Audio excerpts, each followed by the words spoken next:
बिस्मिल्लाहिर्रहमानिर्रहीम। करेले गोश्त बनाने के लिए सबसे पहले मैं कढ़ाई में ऐड करूँगी 500 ग्राम मटन। ये देखें, मैंने 500 ग्राम मटन लिया है और इसको मैं ऐड कर दूँगी कढ़ाई में। और इसके बाद मैं इसमें ऐड करूँगी प्याज। तकरीबन ये 250 ग्राम प्याज है, ये हम शामिल कर देंगे इसमें। और ये 1 टेबल स्पून पिसी हुई लाल मिर्च, हाफ़ टी स्पून हल्दी और 1 टेबल स्पून पिसा हुआ धनिया और 1 टीस्पून ज़ीरा, ये सब चीज़ें भी हम इसमें डाल देंगे। और अब इसमें मैं डालूँगी लहसुन अदरक का पेस्ट 2 टेबल स्पून।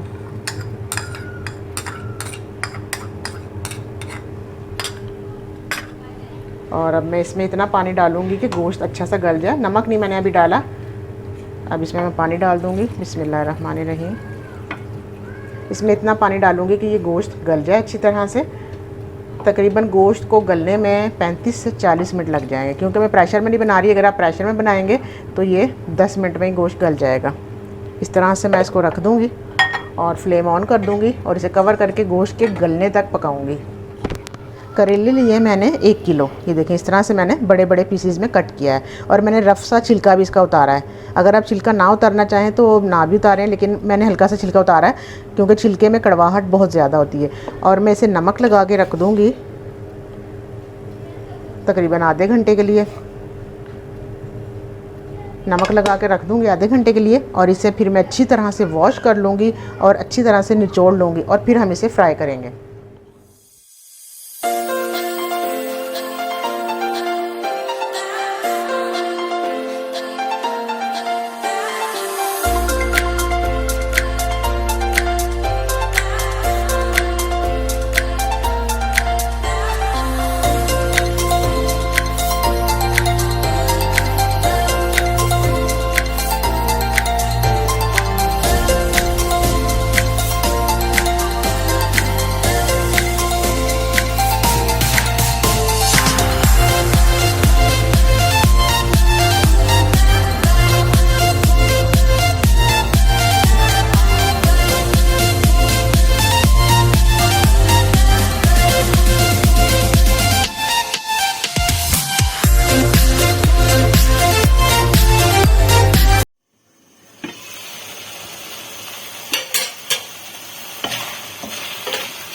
गोश्त हमारा अच्छी तरह से गल चुका है, देखेंगे।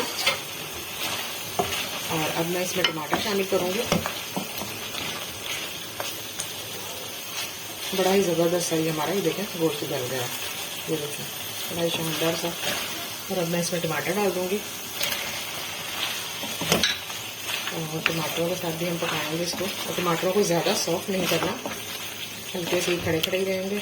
और अब मैं इसके साथ इसमें कुकिंग ऑयल शामिल करूँगी। और ऑयल हम वही शामिल करेंगे जिसमें हमने करेले फ्राई किए थे।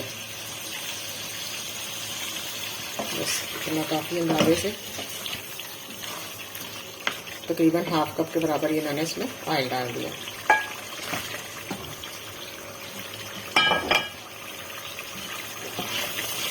और इसको भून देंगे अच्छी तरह से और फिर हम इसमें करेले शामिल करेंगे।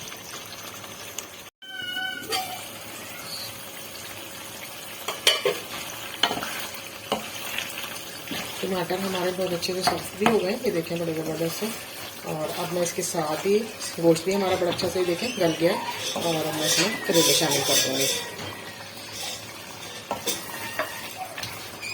करेलों को अच्छी तरह से मिक्स करेंगे हम गोश्त के साथ। ये देखें बड़ा ही ज़बरदस्त सा हमारा आज का जो सालन है करेले गोश्त, बहुत ही शानदार सा, बहुत ही टेस्टफुल। ये देखें बड़ा ही ज़बरदस्त बन चुका है।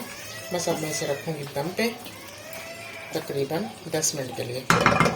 10 मिनट के बाद हम इसे डिश आउट करेंगे।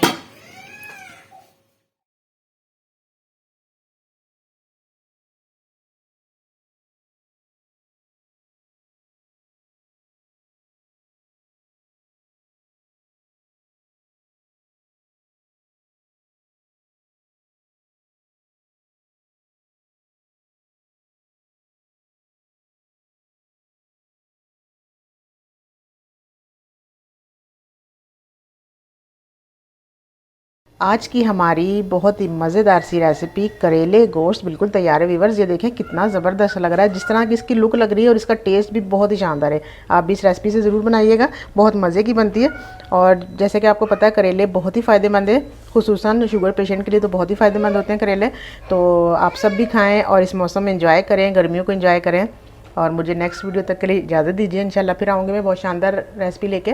और वीडियो को लाइक ज़रूर करके जाइएगा। चैनल पे नए हैं तो चैनल को सब्सक्राइब लाजमी करिएगा। मुझे इजाज़त दीजिए, इंशाल्लाह मैं फिर आऊँगी। अल्लाह हाफिज़।